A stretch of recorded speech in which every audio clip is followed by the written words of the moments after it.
आज हैदराबाद मुक्ति दिन मनाने का उद्देश्य बड़ा स्पष्ट है। इस मुक्ति आंदोलन की कहानी को नई पीढ़ी तक पहुंचाना है। मुक्ति संग्राम के नामी अनामी अनेक योद्धाओं को, शहीदों को जनमानस में पुनर्जीवित कर नई पीढ़ी को देशभक्ति की लौ जगानी है। इस संघर्ष गाथा के बारे में मैं चाहूंगा कि पूरे पुराने हैदराबाद स्टेट के आज के तीनों राज्यों के हिस्सों में यूनिवर्सिटी में इस पर रिसर्च और अत्याचारों के खिलाफ जो संघर्ष हुआ उसका डॉक्यूमेंटेशन किया जाए और वो डॉक्यूमेंटेशन को न केवल पुराने हैदराबाद स्टेट, देश भर के कोने कोने में पहुंचाकर ये वीरों की वीर गाथा को श्रद्धांजलि दी जाए। हमारी नई पीढ़ी में देशभक्ति की भावना इससे पुनर्जीवित होगी और जिन्होंने भी देश के लिए सब कुछ न्यौछावर किया है वो उनके सम्मान के अधिकारी है,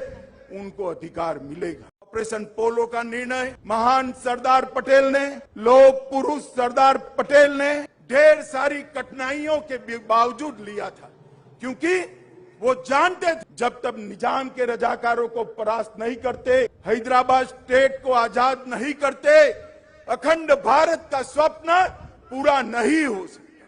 भारत के मध्य में ही इतना बड़ा हिस्सा अगर अपने आप को स्वतंत्र मानकर अत्याचारी शासन करता है तो महात्मा गांधी का स्वतंत्र भारत का स्वप्न कभी पूरा नहीं हो सकता।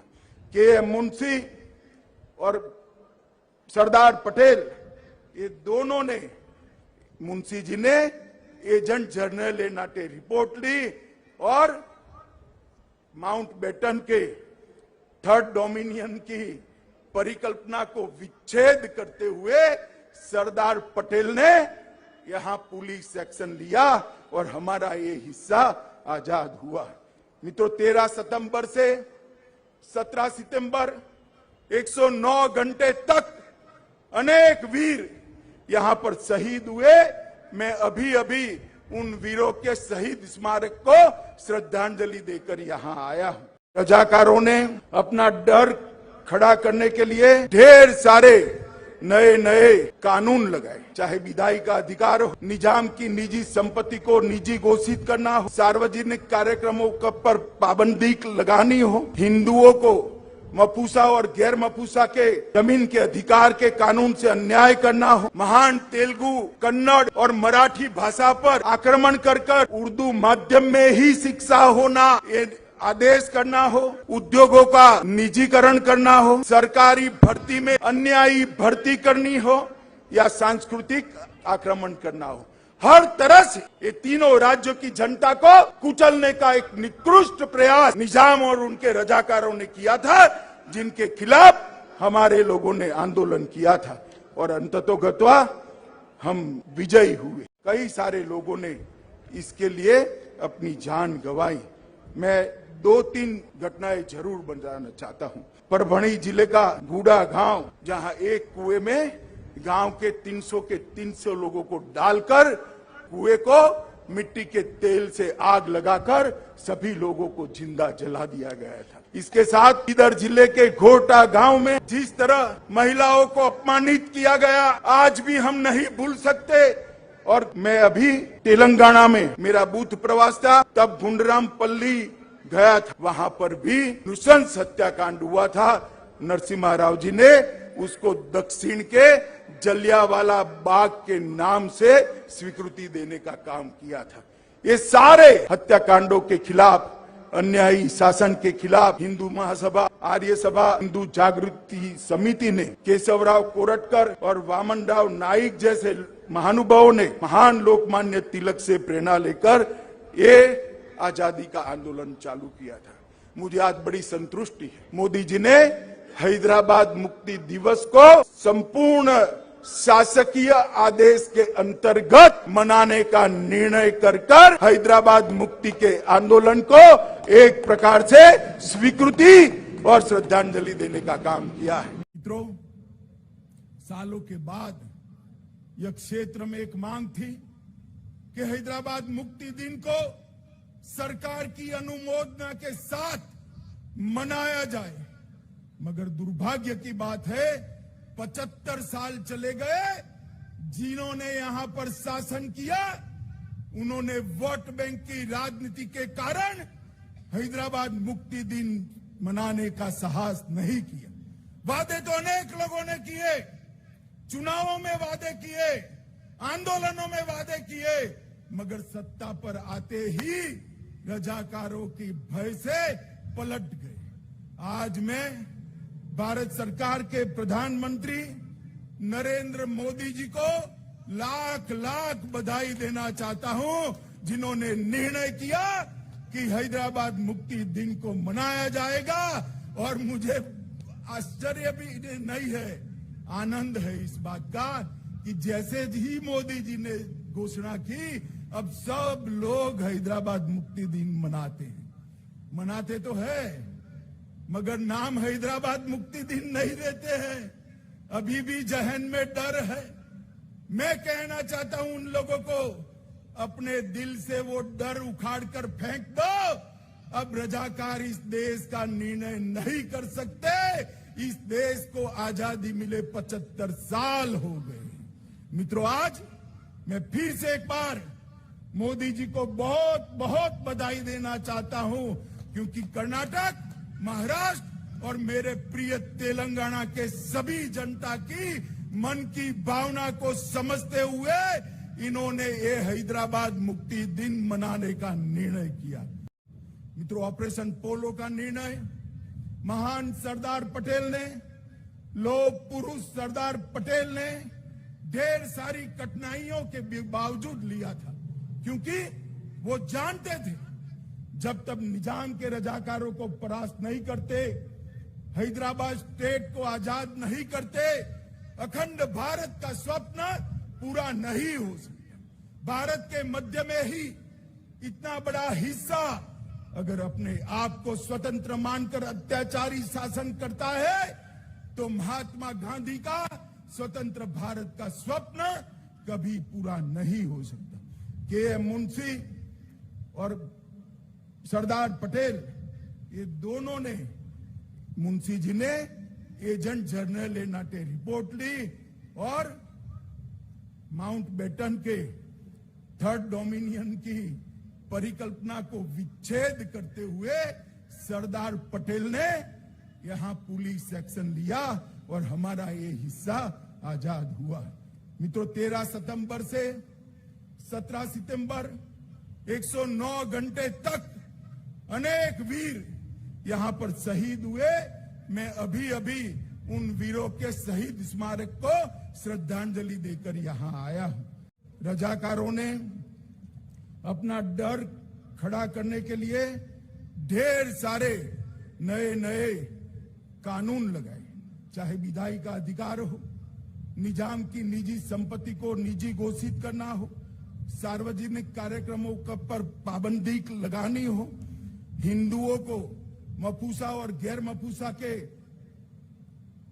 जमीन के अधिकार के कानून से अन्याय करना हो, महान तेलुगु, कन्नड़ और मराठी भाषा पर आक्रमण कर उर्दू माध्यम में ही शिक्षा होना ये आदेश करना हो, उद्योगों का निजीकरण करना हो, सरकारी भर्ती में अन्यायी भर्ती करनी हो या सांस्कृतिक आक्रमण करना हो, हर तरह से ये तीनों राज्यों की जनता को कुचलने का एक निकृष्ट प्रयास निजाम और उनके रजाकारों ने किया था, जिनके खिलाफ हमारे लोगों ने आंदोलन किया था और अंततोगत्वा हम विजयी हुए। आज हैदराबाद मुक्ति दिन मनाने का उद्देश्य बड़ा स्पष्ट है। इस मुक्ति आंदोलन की कहानी को नई पीढ़ी तक पहुंचाना है।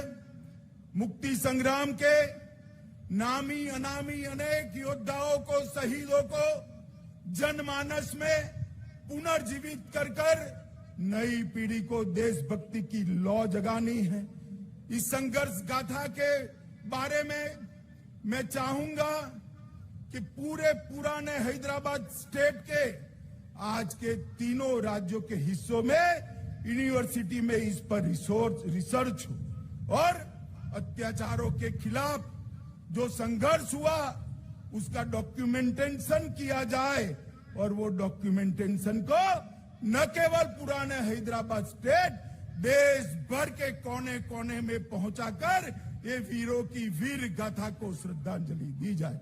हमारी नई पीढ़ी में देशभक्ति की भावना इससे पुनर्जीवित होगी और जिन्होंने भी देश के लिए सब कुछ न्यौछावर किया है वो उनके सम्मान के अधिकारी है, उनको अधिकार मिलेगा।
कि जिनके जीवन में या तो जन्म से या तो कोई घटना से किसी भी प्रकार की अपंगता आई है, उसको एक सम्मानजनक नाम देने का काम किया। मोदी जी ने उनको दिव्यांग कहकर उनको पूरे सम्मान के साथ जीने का अधिकार दिया। देश भर के करोड़ों दिव्यांगों को पहले लोग दया की नजर से देख रहे थे, अब सम्मान के भाव के साथ है। अनेक विविध कार्यक्रम देश के दिव्यांगों के लिए मोदी जी ने करे हैं। आप में से बहुत कम लोगों को मालूम होगा, जिनको दिखाई नहीं पड़ता है, ऐसे हमारे दृष्टि बाधित दिव्यांगों को रुपयों की नोट का पहचान हो पाए, इसलिए हर नोट पर इनकी लिपि में ये कितने रुपये का नोट है वो डालने का काम किया है। और दुनिया में एकमात्र देश ऐसा है जिसकी करेंसी दृष्टि बाधित अंधजनों के लिए ब्रेन लिपि में इसका मूल्य समझ पाए, इस प्रकार से किया है। हर सरकारी मकान के अंदर दिव्यांगजन सरलता से चढ़ पाए, लिफ्ट तक पहुंच जा पाए, इस प्रकार की व्यवस्था करी। ऐसे हमारे प्रिय नेता श्री नरेंद्र मोदी जी का जन्मदिन है। आज देश भर में मोदी जी के जन्मदिन के लिए अनेक विविध कार्यक्रम हो रहे हैं, मगर जैसा कि मोदी जी का आग्रह है, हर एक व्यक्ति कुछ न कुछ सेवा कार्यक्रम कर रहा है। कोई न कोई क्षेत्र के अंदर सेवा को आगे बढ़ाने के लिए कार्यक्रम कर रहा है, जिसके कारण देश भर में करोड़ों गरीबों को, दलितों को, पिछड़ों को कुछ न कुछ मदद मिल रही है और उनके जीवन में वो मजबूत होकर बाहर निकले, इस प्रकार की सहायता भी मिल रही। क्योंकि मोदी जी का पूरा जीवन जिनके पास अभाव है उनको मदद करने के लिए ही गया है। सरकार में आने के बाद उन्होंने ढेर सारी योजनाएं ऐसी बनाई जो 60 करोड़ गरीब देश के हैं, उनके जीवन स्तर को ऊपर उठाने का काम का। कहीं तो घर दिया, कहीं बिजली दी, कहीं टॉयलेट दिया, कहीं गैस का सिलेंडर दिया, कोई बीमारी के इलाज के लिए 5 लाख रुपए का इंश्योरेंस पूरे परिवार का दिया।